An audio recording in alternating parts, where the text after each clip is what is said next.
Code 1 is a term used by law enforcement for either clearing a call as incident report made or as referring to the report itself.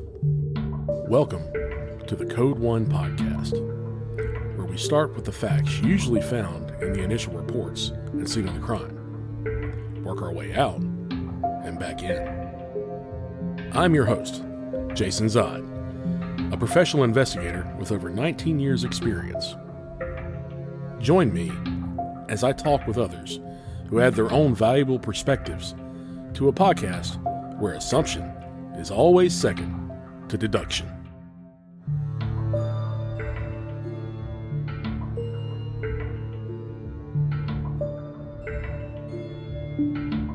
Welcome back to the Code 1 podcast. I'm your host, Jason Zod, and this is a very, very special episode. We are extremely excited.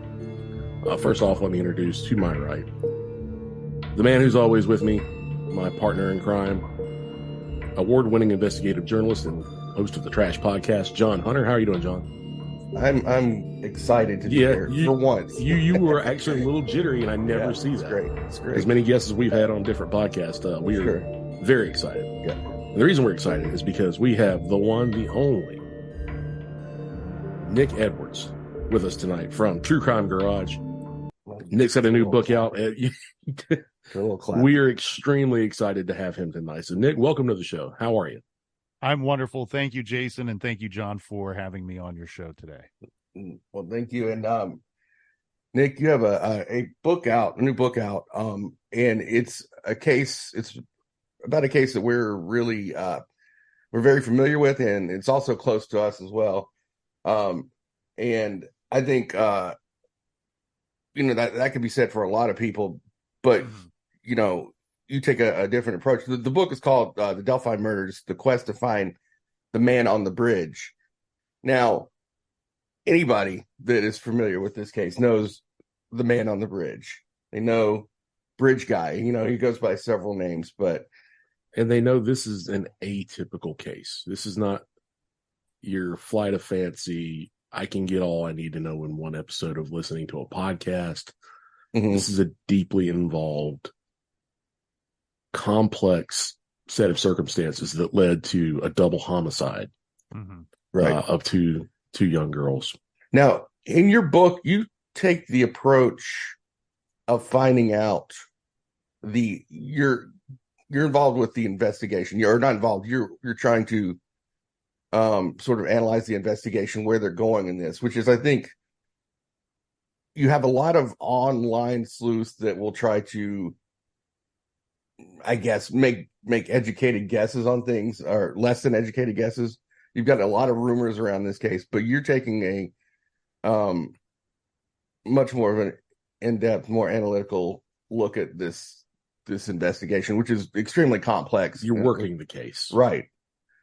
Yeah, John, and you put it the best. Like, I've done a bunch of these interviews, and some people just don't get, like, I wrote the book very different than a lot of true crime books. Okay. Mm-hmm. So I'm not really hands-on, boots on the ground working the case myself. It's really the best way to describe the book for those that have not read it yet is I put on the very first page, I put portions of this book were written in real time before the arrest of Richard Allen. This murder investigation was nearly 6 years active before charges were filed. Here in these pages, you will find the timeline, the facts, and one man's thoughts, observations, and obsessions with an American murder investigation. This tragedy was never far from my heart. And really, like you said, John, what I was doing, because there was so much online and social media activity around this case, where people were trying to decipher what was going on. And a lot of people were very irresponsibly filling in the blanks themselves, and then putting rumors and other things out online and talking about it like it was fact. This case for the public really became like a giant game, a nationwide game of telephone, where somebody tells you something, and then if enough people say it, it just becomes fact. And so this case was weird because it's a very polarizing case. and it got a hold of me very quickly. And like Jason was saying, atypical case, very complicated case, complicated investigation. And I was hooked and obsessed with this case very early on. And part of it was the very simple pieces that were coming out early on, that it was two victims in a public place. And that, to me, I knew right away, well, this is very different than a lot of your typical murder investigations. And I had a feeling that this, at the time, I'm not going to lie, man, I thought this would be solved very quickly. And I think the investigators thought that they would solve this rather quickly. But, Jason will tell you that just in outdoor setting, it complicates your crime scene.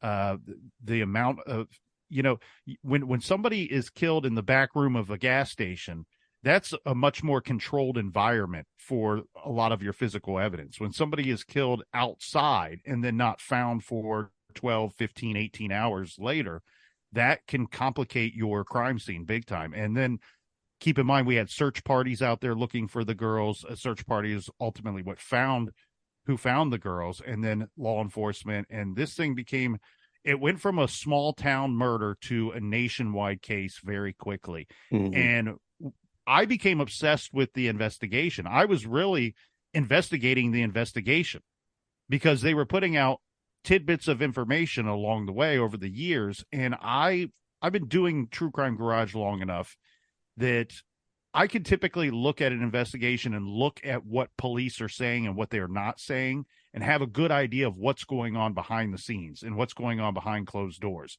And so while this case was so well known, I was shocked that nobody had wanted to tell the story from start to finish.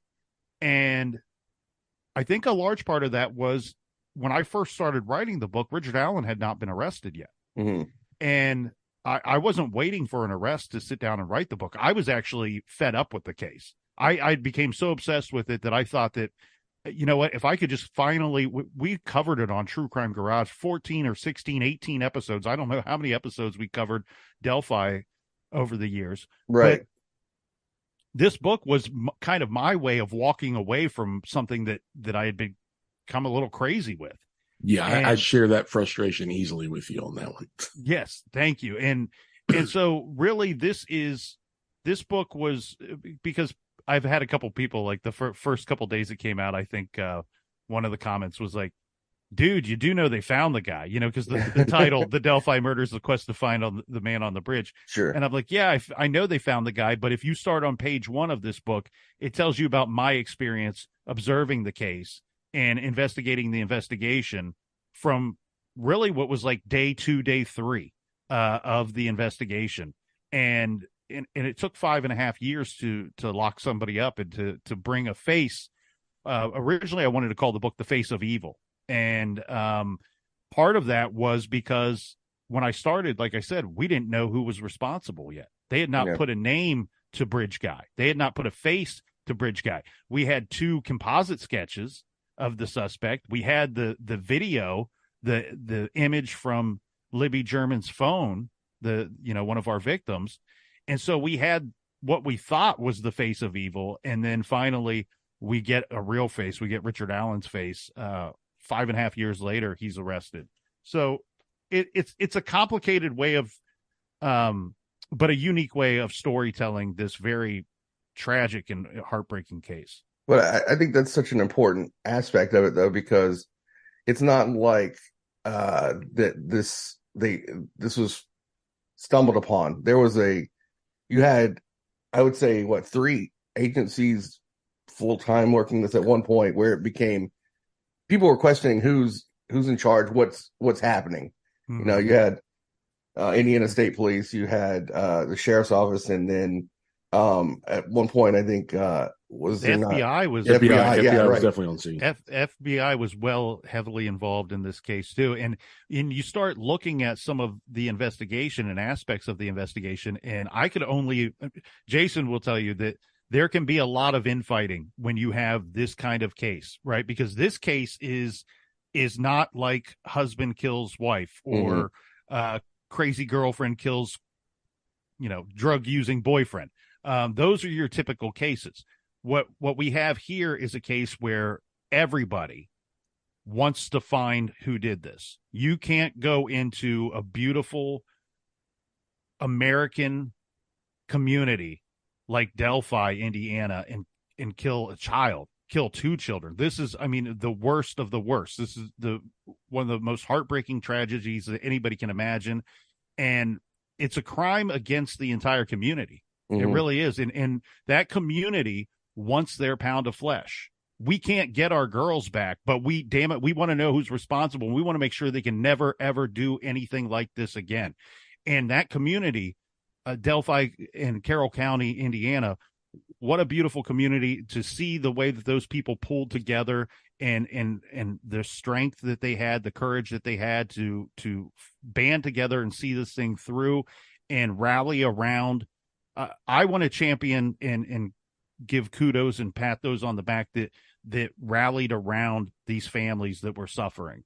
Yeah. And the thing that really upset me and ticked me off was when I would hop online and I would see people bad mouthing the families that were questioning what kind of family life did these girls have or you know, I mean, can you imagine these people have just been through the worst thing that anyone could ever experience.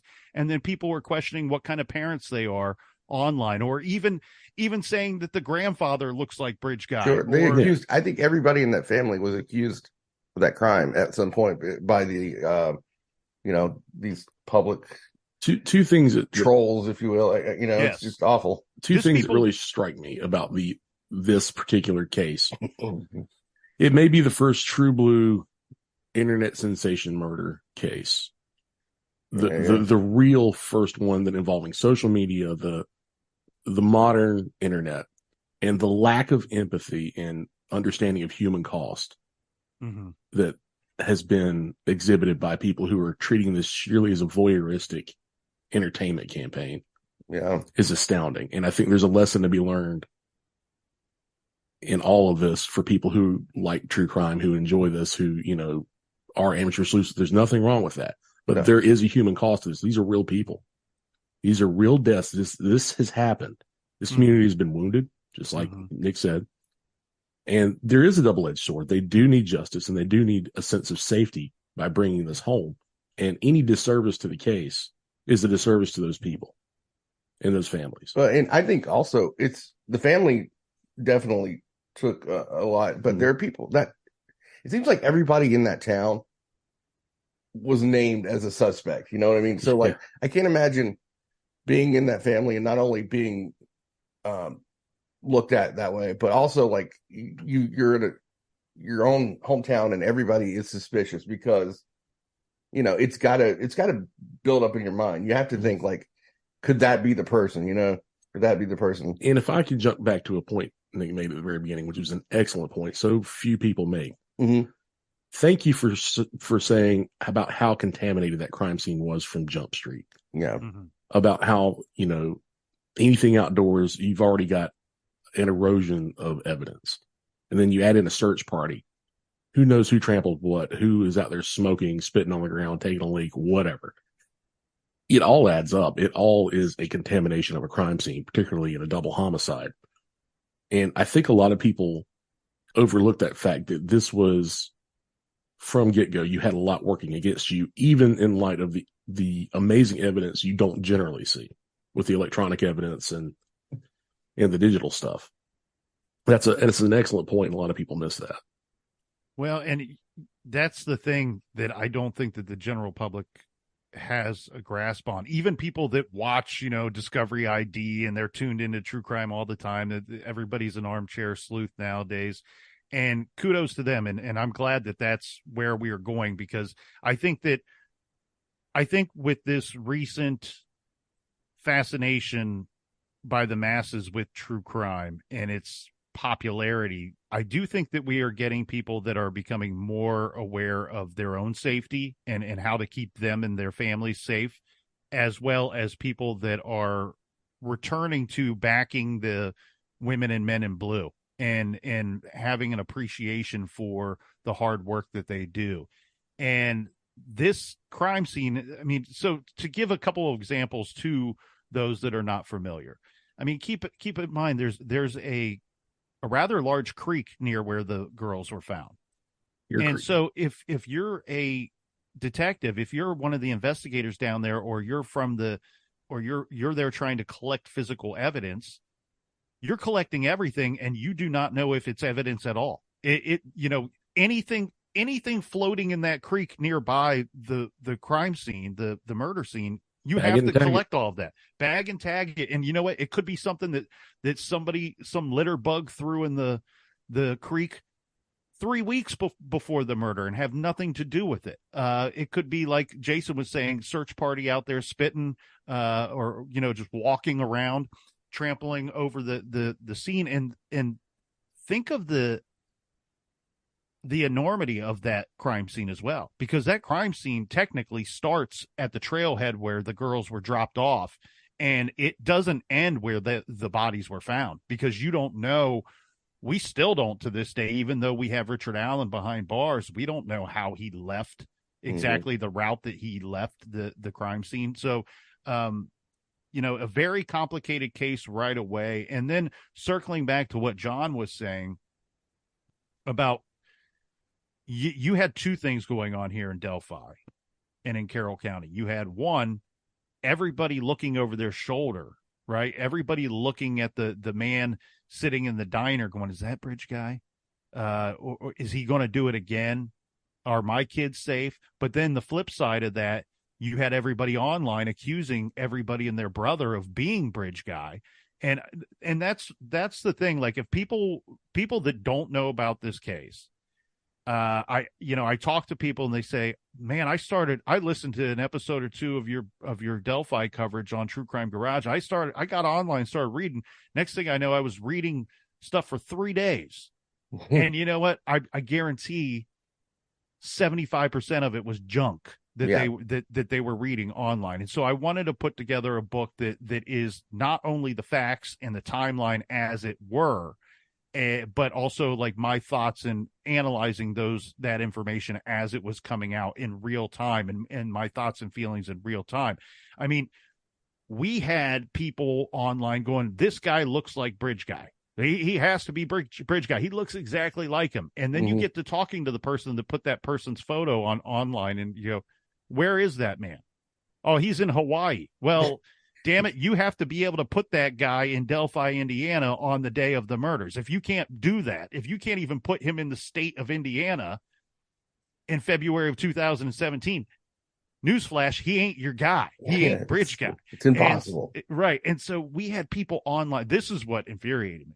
People online accusing Doug Carter. He's a superintendent of the Indiana State Police. Oh, he looks like Bridge guy. Yeah. Okay. He's one of the highest ranking law enforcement officers in the state. And yes, in his spare time, he kills children. Yeah. I hope everybody can hear the sarcasm in my voice loud and clear. And Doug Carter, who is always impeccably dressed, he's going to all of a sudden schlub it up. And not only that, Bridge in the middle of nowhere. Where we have the face of evil, who is Bridge guy, Doug Carter's the face of justice. He's the champion that we were all looking to in saying, believing his words and saying, yes, this guy, he kept reminding us, we will solve this. We will solve this. And so he's our champion. And then you have people online accusing the mayor of being the killer. The Tobe Lesenby, the sheriff of Carroll County, is being the killer.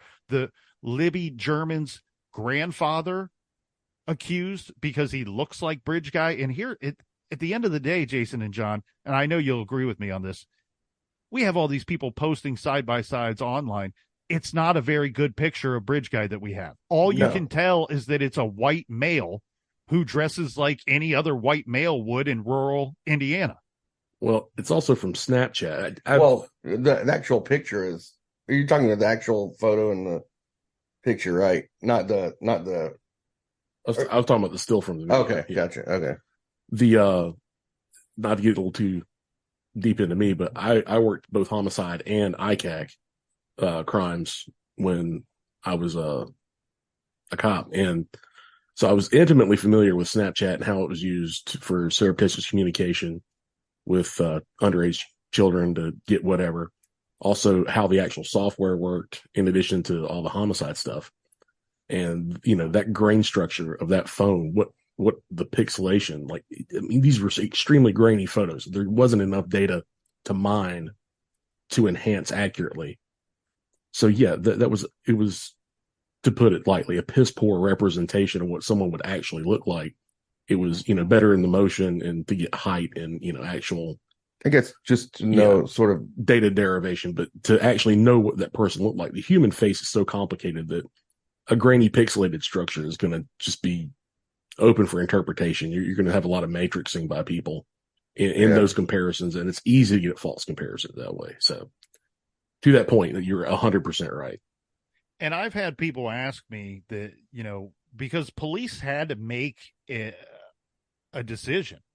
Do we release this composite sketch? Do we release this still photo from the video that we took from Libby's phone? And there's complications with that, because the general public will go, yeah, why don't you release it? Well, in many cases that I've reviewed over the years, what happens is, especially if it's a case that's becomes well known, that people are following in the newspaper or on news or today online, you get a bunch of kooks that start calling in and going, oh, you know what? My ex-husband, he's a real shitbag. It's got to be him. My uncle tickled me funny once 20 years ago. It's probably him, so you get 99.9% bad leads. And then in some of these cases, you get thousands of these bad leads. And I have had several people say, Nick, do you think that releasing the video ultimately hurt and created speed bumps in this case? And I think that it created speed bumps, but here's the thing that should not be lost is Libby German, who ended up falling victim to the bridge guy. She's a child. It would be brave for one of us grown men to pull out our phone and start filming some weirdo on the bridge. Someone who you already feel something is off. Something is definitely wrong. She's only filming because she thinks something is off and something is wrong. And so she films him, one of the most brave moments and intelligent moments that I've ever seen, because unfortunately, as soon as he got to the other side of that bridge, their fate was already sealed. But think about this for a moment. When people ask me if it was, did it hurt the case to release the photo and to release the voice? I flip it and I say, it took 5.5 years with that video, with that photo, with the voice to make an arrest. I firmly believe, had they not released that video, had Libby German not taken that video, we'd be sitting here today and not know who's responsible. There would not be an arrest yet. I don't believe the case would have been as big. I don't think it would have got the attention and gotten the support. You're 100% right. That's factual information that they released with, the suspect that they had. Well, and that's what I said in the book too, because immediately when they released the photo, they're like, this guy was there. We believe he may have witnessed something. We would like to talk to him. And of course, I knew immediately. I'm like, well, that's their suspect. They know he's the suspect. They're just hoping that he'll be dumb enough to call up and go, yeah, that was me there that day. And now they got a name. So after a couple days go by and he's not dumb enough to do that, I realize and I put this in the book. I go, well, when are they going to flip him from a potential witness to the suspect and then flip it again to the killer? Because that's what they did. Eventually they go, okay, well, exactly now we what believe happened. He's a suspect. And then maybe it was a few weeks later, they do say, we believe this is the guy that killed the girls there that day. Yeah. He was his initial, I guess, when he was speaking to the resource officer, he was going in as a witness, right? Yeah. And there's so many homicides I've worked on or worked that where they'll always reinsert themselves there if they believe that there's some jeopardy of being found out. It's like, oh yeah, I was here, but I was just watching the stock tick. We're good. Yeah. Right. And I thought for sure when I saw his picture online and on the news, I thought, rarely do they come forward. I've seen some cases where this is kind of old school FBI tactic to either make something up or to say we're looking for this witness that looked like this and hope that they come forward. So it was very smart for them to do it that way. But then when they released his picture and they said he's the suspect, I thought for certain if he doesn't come forward, he might kill himself.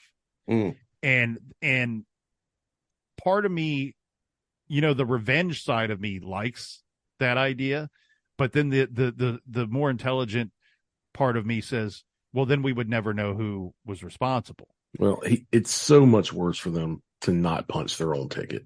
Like what they have to pay back to society. That shame, that light being shown on their misdeeds. But I know what you're saying too, Nick, that as far as his life, his value, like there's no value to me for his life anymore. If he's guilty of this and he's doing. But I agree also that for all the families and everybody that work the cases and everything, to see this through is the only way to go. This has to go through. And as far as motive goes, we may never get that. I know that John Douglas has talked about that before, where we may never get that because they may not know, but you will get at least the facts there, or get the case spelled out for you. There's only so much you can do to get inside somebody's head. Yeah. And I don't know that with a lot of this stuff, I do that. I try to analyze it and try to really sift through the psychological parts of the offender. But at the end of the day, it's pretty simple. I mean, we can gather just based off of information that's been collected by the FBI interviewing these types over the several decades. Typically, these persons, they fantasize about this stuff. They have violent sexual fantasies, and at some point he decided to act on those fantasies, and that's probably the short, most simplest form of the why here. And unfortunately, it ended up being these girls. It could have been anybody. How much credence do you put into Nick McClellan saying that there are other actors? You beat me to it. I was just that's been hanging in the air, and I think that's a question that people have. But at the same time, we're seeing the Kagan Klein sentencing, and nothing came out of that. Nothing. There's no deal, anything like that. What are your thoughts on that at this point? So I found that to be very strange. So there were two parts of it that I thought to be very strange. One, the prosecutor saying, we don't know how many players are involved in this whole thing, because that makes it sound like you got a pretty flimsy case against this guy. Yeah. Richard Allen. And so I thought, well, that's poor prosecutory work, right? To say that publicly. You might want to think that behind the scenes, but don't present it to everybody. And it also creates a defense for Richard Allen. And it does. Because the defense team, if they're worth their weight, they're going to say in court, Prosecutor McClellan, at one point, didn't you say that there could be other people involved, other players involved? If they're smart, they're going to bring that up if this thing goes to trial. Then the flip of that, guys, was that the defense comes out and goes, yeah, we don't see any evidence that anybody else was involved. And it's like, that seems like poor defense work. And I'm sitting here scratching my head going, what the heck is going on? But I will say this. If you guys get an opportunity, some really great people to talk to, reach out to the Murder Sheet podcast. Jason, I've been on their. He's been on their show a couple of times. Yeah. Very great folks. Looking forward to. We're going to be talking to them very soon. I've not listened to every episode, so I apologize that I missed those. Oh, but no. It is one of my favorite podcasts, and Kevin and Anya are just fantastic people. And as you know, Jason, Kevin is an attorney. Yes. And so I asked him for his opinion, because I'm like, look, I'm just some dumb guy in a garage, right? I thought, I'm going to reach out to Kevin and ask his opinion, because he's really honed in and watching what both the prosecution and the defense are doing and all the moves that they're making, the motions they are filing and all that stuff. And he's able to go through that paperwork and read it with a different intellect than I am. And I said, what's your opinion of the prosecution and what's your opinion of the defense? And and I hate to speak for somebody else on Mike, but what he told me was he goes, from what I can see, I think both of them are doing their jobs very well, and both sides are very capable. And if this thing does go to trial, it will be interesting to see how a lot of this plays out. And so hearing that and then reviewing a lot of the other information, those were the only two missteps that I've seen from both sides. Everything else seems to be very spot on with what they're doing. I think that Richard Allen has a very capable defense, and I think that the prosecutor is very capable, and I have a lot of confidence in him and his team as well.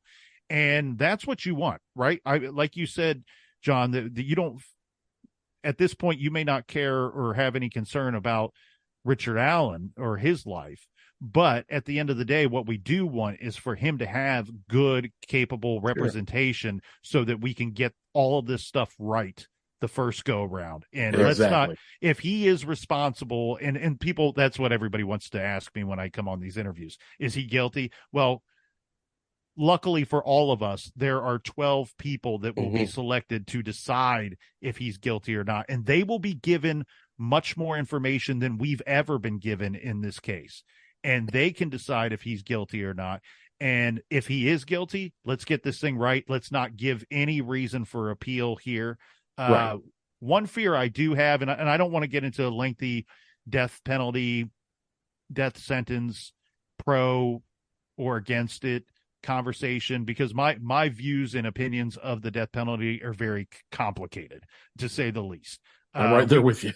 We could do 3 hours on it. But one belief I have is that if you do have the death penalty, then damn it, use it. And if any case deserves it, this is one that deserves it. And unfortunately, I don't feel that Indiana has done well with its death penalty over the years. If they don't seem to want to use it very often, and we have our own problems with it here in the state of Ohio as well. But if you're not going to use it, maybe take it off of the table. But if there ever were a case where we do have to get rid of somebody, this would be deserving. Anybody that can go into a park and do that, on a sunny afternoon, I don't know if that person is breathing, they're dangerous. Well, and on top of that, this wasn't just from what the facts appear to present in my experience. I've actually been out to the scene. I went to Indiana with my friends Mike and John from Little Stinkers podcast. They're a blast. You should check them out sometime. Yeah. Okay. But we went out to the scene, went through the entire area, went all the way down to the murder scene, to where it was basically fenced off, but you can still see it. It's not an accident. It wasn't a chance encounter. That was planned. Those girls were brought there, and without going too much into it, I do not believe it was one person working alone, professionally speaking. And I said that a lot in the book, and and I'm not going to shy away from that. Like when they arrested Richard Allen, I'm not going to lie, guys. I had more than one person that said to me, "Well, don't you think you should change the whole book now?" And I said, "No, no. It's my experience and the case as it were from start to finish." And here's where we were. My theory: if Richard Allen is the guy and he did it, this is a solo act, then my theory was wrong. And I'm not going to shy away from that. I mean, these cases, I don't love when I find myself in a room with people and they have strong opinions of John Bonet or strong opinions of Oakland County child killer or any of these cases. And they get in these heated debates. And it's like, come on, everybody. These cases are unsolved for a reason. Sure. And as long as we can talk about them openly and listen, more importantly, listen rather than talk, we can help further these investigations, or at least keep them in and on the minds of the public. And because if you don't do that, they go away. They tend to go away over the years. And so I don't shy away from my idea that my theory may have been wrong, but I'm with you, Jason. My thought was always, I had always thought, and again, I'm not given all the information, but I had always thought that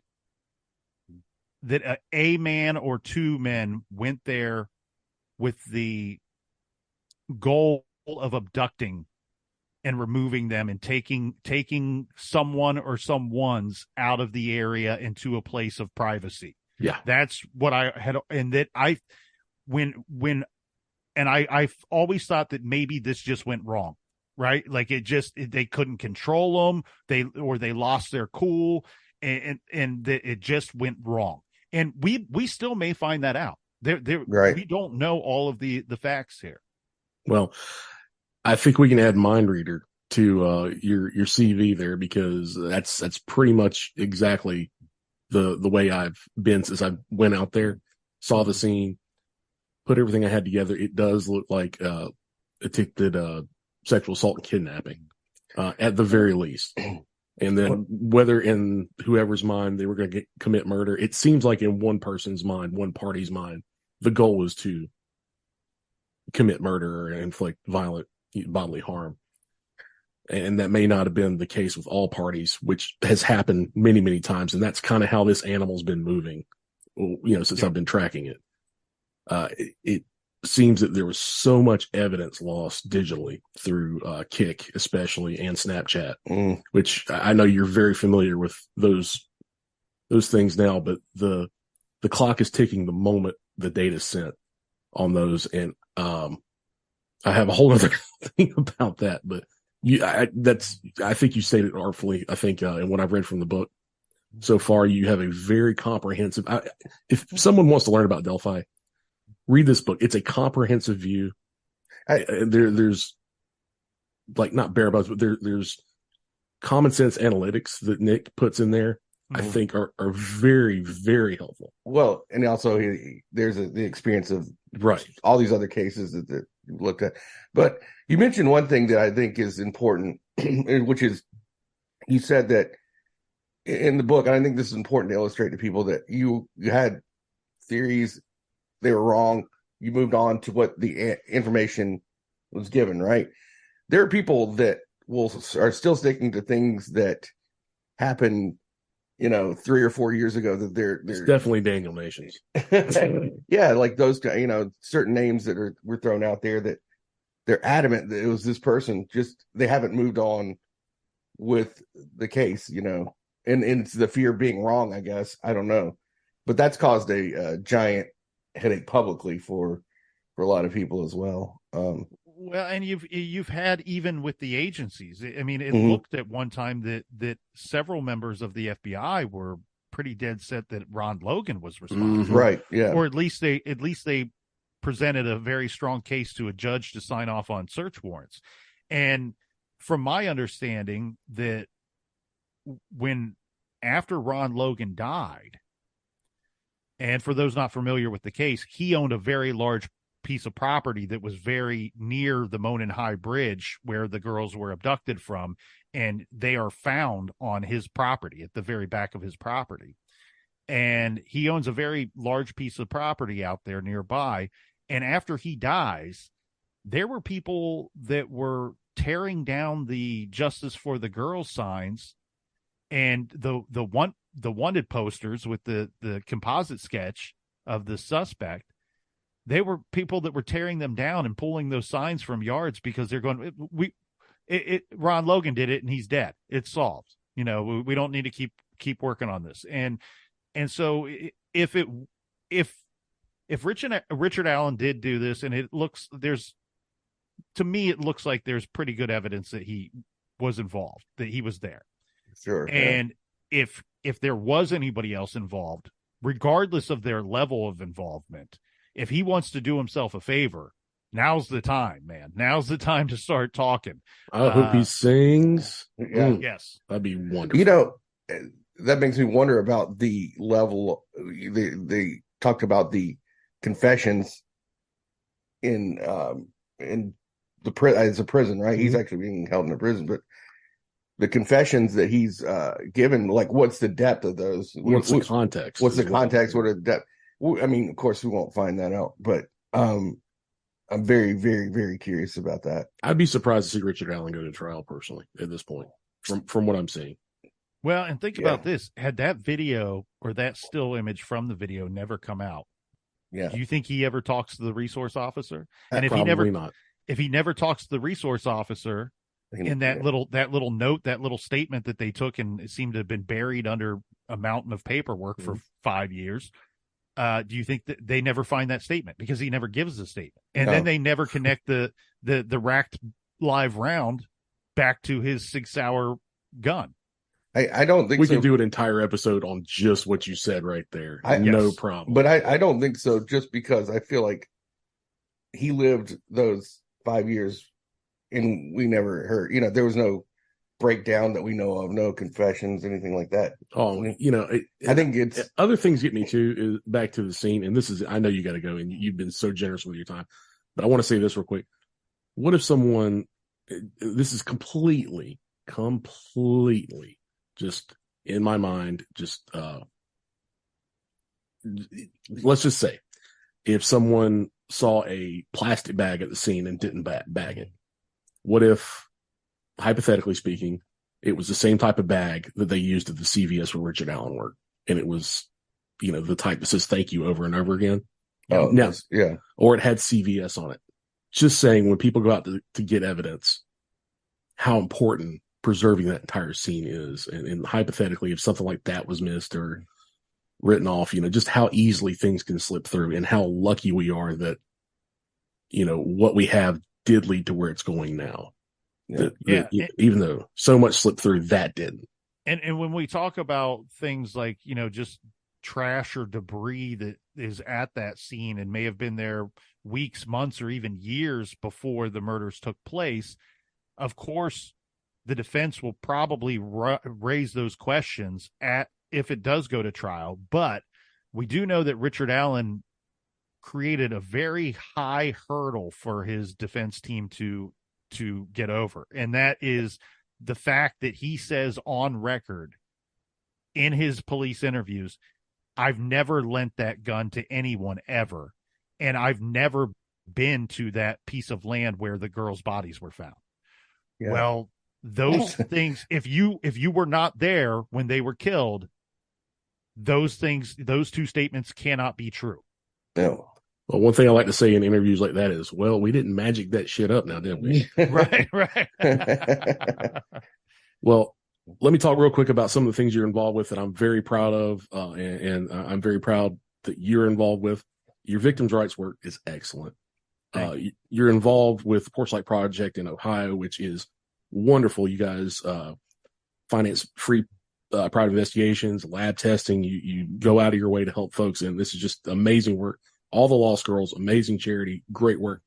And one of my personal favorites, NCMEC, which is one of the resources. People have no idea how much those folks do at NCMEC. It's not just about finding lost and missing children. They go through the painstaking, terrible work of assigning the hashtag values into a database for child pornography, CSAM material that you can just search, thank God, by hashtags to match in those cases without having to view it. And it has saved me, I don't know how much damage on top of the damage I've had to incur doing that stuff. Yep. So thank you, Nic. I appreciate all the work you do. TrueCrimeGarage.com. You're an amazing person. I don't think I've never missed an episode of True Crime Garage, and there's you can go back to the beginning, and it's listen to them all. They're just as relevant. It's great. Any teasers for what IPAs or whatever you may be having coming up? Often I'm finding those. When we first started, I was better about having one and taking notes and going, you know what, I'll save this one, put it in my back pocket for later. And now we've done so many episodes. We're coming up on 700 episodes here pretty soon. And so we've done so many episodes and featured so many beers over the years that now I'm to the point where it's usually my favorite beer of the weekend before we hit record. Right. But yeah, I don't have any teasers, but I know you guys have another show, a fun leisure comedy show. And I have a fun leisure comedy show too called The Big Kid Show. And we should consider hooking up at some point. And, absolutely. 1,000%. And I would also love to talk to you again whenever you have time. No rush on this, but I'm obsessed with the Brian Schaefer case. I know that's your neck of the woods, and it has, we talked about it on this show, but it frustrated both Jason and our other host to the nth degree. So I'm just obsessed with that case. I think about it, and I don't know. I have no good answers there, but I would love to talk to you about it sometime. I have a theory. And I guess, in the garage between the two of us, I might be looked at more as the expert. But when it comes to Brian Schaefer, the captain knows that case better than I do. If you talk to him about it, though, you get kind of his brain works like an ADHD, a Sonic the Hedgehog on 10,000 treadmills all at the same time. Nice. So he knows that case much better than I do. But yeah, you're right. Being Columbus boys, that's one that we are regularly asked about. Unfortunately, I think he's in the landfill. That's kind of what we deduced, but yeah, I think that makes the most sense. The captain, I would try to tell you his theory, but I swear that if I were to ask him his theory today and then tomorrow and then next week, I'd probably get 3 different theories, and all of them unique and all of them plausible. Well, that's the insane thing about that, because there's just not that one thing that you can really cling on to and say this is what happened. But again, thank you so much. True Crime Garage. The Delphi Murders, the quest for the man on the bridge. Yeah, pick it up. It's on Amazon, available hardback, paperback, Kindle, and on Audible. Kevin Pierce, the great Kevin Pierce, one of my favorite narrators, especially for true crime audiobooks. I was very lucky and honored that he agreed to do the narration. So, and many people go, "Hey, you got a podcast? I love hearing your voice. It's weird to hear somebody else tell the story." And I'm like, just listen to him do it, because he did it justice and made me sound a lot better than what I probably would have. So thank you guys. You guys are the tops, man. Thanks for having me on. And like I said, the Big Kids Show, we'll talk sometime and for sure. Yeah, absolutely. We will get silly. Yeah, we get silly on the other show. This is serious time and then silly time. We'll do some beer drinking and have a good time. Oh, absolutely. Yeah, that's what it's all about. So, all right. Have a great weekend, guys. Thank you, sir. Bye. Bye.